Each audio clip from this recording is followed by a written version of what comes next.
E eu vejo agora a granja do passado, redivivo, glorioso, retratado no cenário de sonho. Silêncio, a noite é tropical, o luar é lindo e a cidade parece uma virgem de mármore dormindo. O espírito de Lívio vagueia a vigiar-lhe o sono. Eternizado em seus 26 anos, Lívio Barreto, pálido, romântico, passeia pelas ruas, vendo em cada janela os cravos brancos que as mãos dolentes da prateada lua derramam em profusão. Literatura na Granja é o que nós veremos no vídeo de hoje.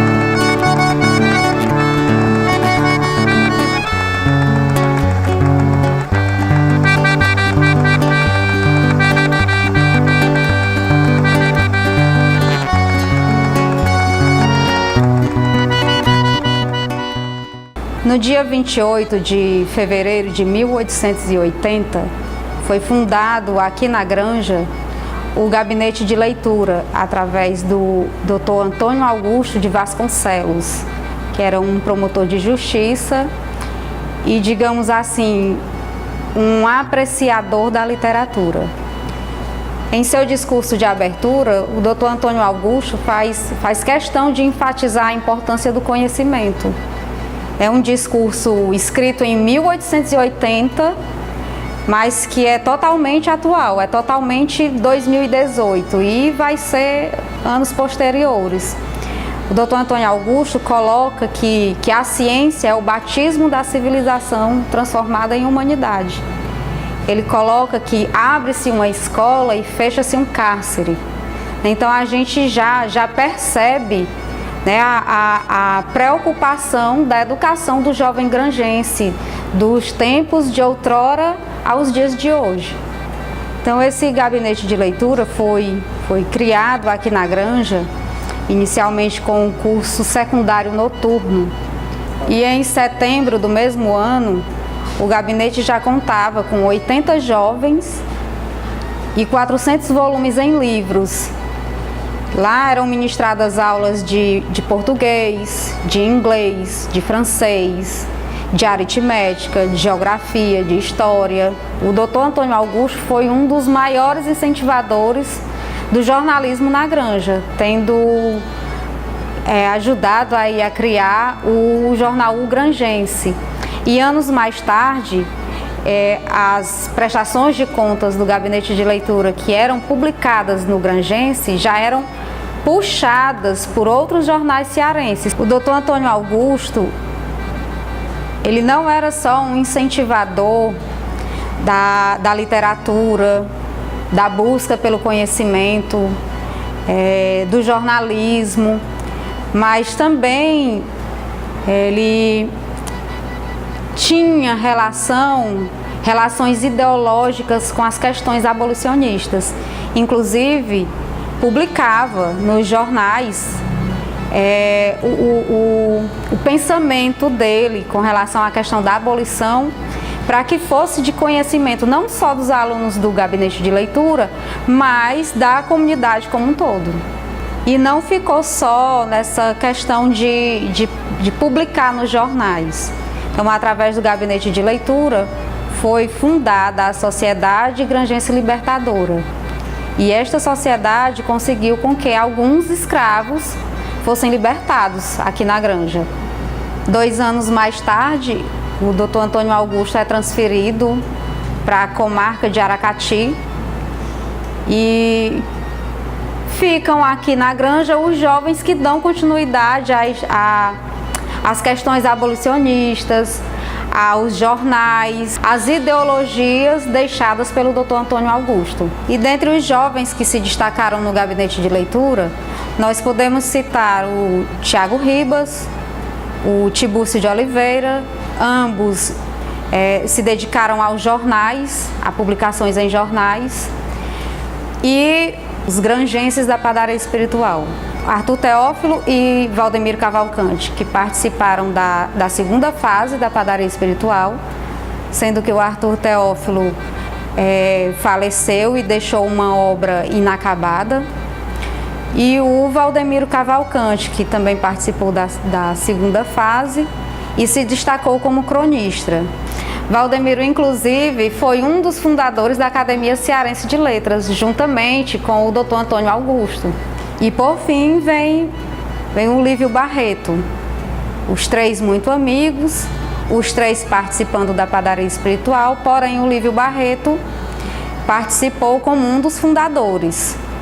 E o que foi a padaria espiritual? A padaria espiritual foi uma agremiação literária composta por rapazes, apreciadores das letras e das artes, que tinham como lema fornecer pão ao espírito, fornecer conhecimento para a alma. Então vale a pena depois aí o jovem dar uma pesquisada no movimento padaria espiritual, que eu posso até dizer, estudiosos dizem, que a padaria espiritual emprestou os moldes à Semana de Arte Moderna, a famosa Semana de Arte de 22. E em se tratando de Lívio Barreto, natural do Ibuaçu, nascido em 18 de fevereiro de 1870, veio para a Granja durante a Grande Seca, em 1878, aos 8 anos de idade. Aqui na Granja estudou com o professor Francisco José Garcês, era um aluno muito aplicado, muito dedicado, gostava de ler, dedicado à escrita, daí o gosto pela poesia. Começou a escrever muito jovem, mas da poesia era impossível sobreviver.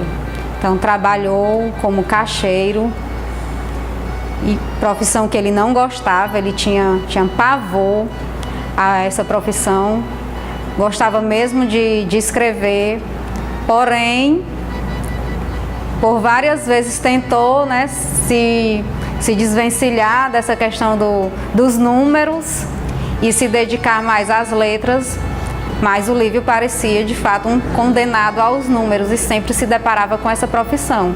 Toda a poesia do Lívio é dedicada a uma jovem musa inspiradora do poeta, a jovem Umbelina.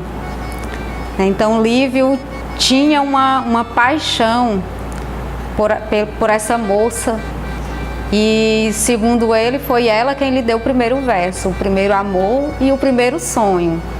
Então Lívio guardava uma paixão por essa jovem, que ele fez transparecer todo esse amor na poesia dele. Ele costumava se retratar a ela como estrela, estela, gostava de mencioná-la ao luar. Então é uma parte da história do livro que o ajudou a construir como poeta.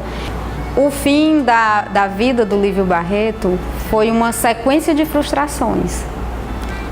Morreu muito jovem, aos 25 anos, morreu dia 29 de setembro de 1895, sem o livro que ele trabalhava para publicar, sem estar publicado, sem estar concluído, sem o amor da vida dele.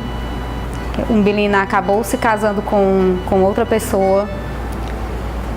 Na banca de trabalho, faleceu trabalhando e sem os ideais os quais ele acreditava, sem serem concretizados. E o livro dele, O Dolentes, publicado 2 anos após a morte do Lívio, portanto uma obra póstuma, publicada pela Padaria Espiritual, representa o marco do simbolismo cearense, então, portanto, uma obra inserida no movimento literário simbolista, e carregado, o Dolentes é carregado das características simbolistas. Então há um apego, uma discussão para se abordar a morte, as sombras, o luar, o escuro. Então uma obra que vale a pena depois o granjense ler e se deliciar com o amor do Lívio, com a expressão literária que ele transmite. E da obra Dolentes, eu gostaria de apresentar uma poesia que o poeta fez à sua musa inspiradora. Dedicatória. Aquela a quem meu ser, ajoelhado, rende o culto mais profundo, o amor mais ideal, essa estrela que na alma a inspiração me acende, como o sol faz florir as violetas do val. Estes versos dedico, este sonho ofereço, onde canta a esperança o seu canto risonho. Em seus olhos de criança, eu o pesar esqueço. Foi ela quem me deu meu primeiro verso, o meu primeiro amor, o meu primeiro sonho. A literatura granjense, ela não só se limitou nesses jovens poetas do século XIX. Surgiram outros no século XX, século XXI, e nós podemos citar o Luiz Sá, Vitor Hugo Mota, Pedro Magalhães, Agenor Bevilacqua, Hilda Gouveia de Oliveira e Oswaldo Chaves. Primeiramente eu vou falar sobre o poeta Luiz Sá, né? Era um homem de pouca instrução formal, não teve uma educação acadêmica, né? Mas tinha um grande talento para fazer versos. E ele ficou bastante conhecido e popular pelos seus ditos humorísticos, né, e cômicos, poesias também com essas características, né, inclusive até algumas poesias pornográficas. O livro Miragens é uma amostra dos poemas sérios do poeta Luiz Sá. Fala sobre angústias existenciais, indagações filosóficas, desilusões amorosas. Basicamente são os temas tratados, né? É um poeta que vale a pena conhecer. Sobre o escritor Vitor Hugo Mota, era filho do Hugo Mota, do farmacêutico, que também foi prefeito de Granja, e da dona Arzília Mota. E o Vitor Hugo, ele escreveu o livro As Marcas da Terra, né, que são textos com características de textos jornalísticos, e o que caracteriza a literatura é pela própria erudição com que ele trabalha nesses textos, né? Alguns desses textos do livro dele foram publicados em jornais. Os temas tratados falam sobre fatos locais, né, sobre a Granja, sobre o sino da Igreja Matriz, sobre Livre Barreto, sobre a Granja dos Séculos e o poeta Padre Oswaldo Chaves. Fala também sobre alguns assuntos políticos da época, que foi o período da democratização do país, né? Algumas críticas ácidas a respeito desse período político e que mostra a visão dele ideológica a respeito desse momento. Sobre o escritor Agenor Bevilacqua, com a obra O Mundo em que eu vi. É um livro de memórias com uma linguagem fluente e pitoresca que fala de cenas do cotidiano vivenciada pelo próprio escritor, né? Algumas ambientadas em Granja, outras em São Paulo, onde ele viveu e vive, né, grande parte da sua vida. E ele fala desses fatos com grande expressividade, o que torna, né, essas memórias, essas lembranças, um texto literário. Os textos são ambientados em Granja e em São Paulo, e essas memórias elas são tratadas com tanta expressividade que dá ao texto esse caráter de literatura. Dentre os escritores granjenses, Hilda Gouveia de Oliveira teve o maior número de obras publicadas. Foram 6 romances, 3 livros de contos e 3 livros de crítica literária. Leitora voraz da escritora inglesa Virginia Woolf, que tinha como característica principal na literatura o fluxo de consciência e a questão do tempo e do espaço de maneira bem poética. E dentro da obra de Hilda Gouveia, nós podemos identificar essas características também, né? O psicologismo das personagens, a questão do tempo e do espaço e o fluxo da consciência. O último livro que ela publicou foi O Sujeito Multiplicado, que foi um livro de contos. A maioria dos contos são as personagens centrais, elas estão na terceira idade e que fala sobre a questão do tempo, o presente, as reflexões sobre o presente, as lembranças relacionadas ao passado e a questão do futuro, né? A dúvida, a questão da morte, né? É bem tratado nesse livro de contos. Sobre o poeta Pedro Magalhães, com o livro Réstias de Sonhos, que já remete pelo título à questão do lirismo nesse livro de poesias. Réstia significa feixe de luz que passa por um pequeno orifício. E sonhos é tudo aquilo que idealizamos, que está no plano da idealização, do imaginário.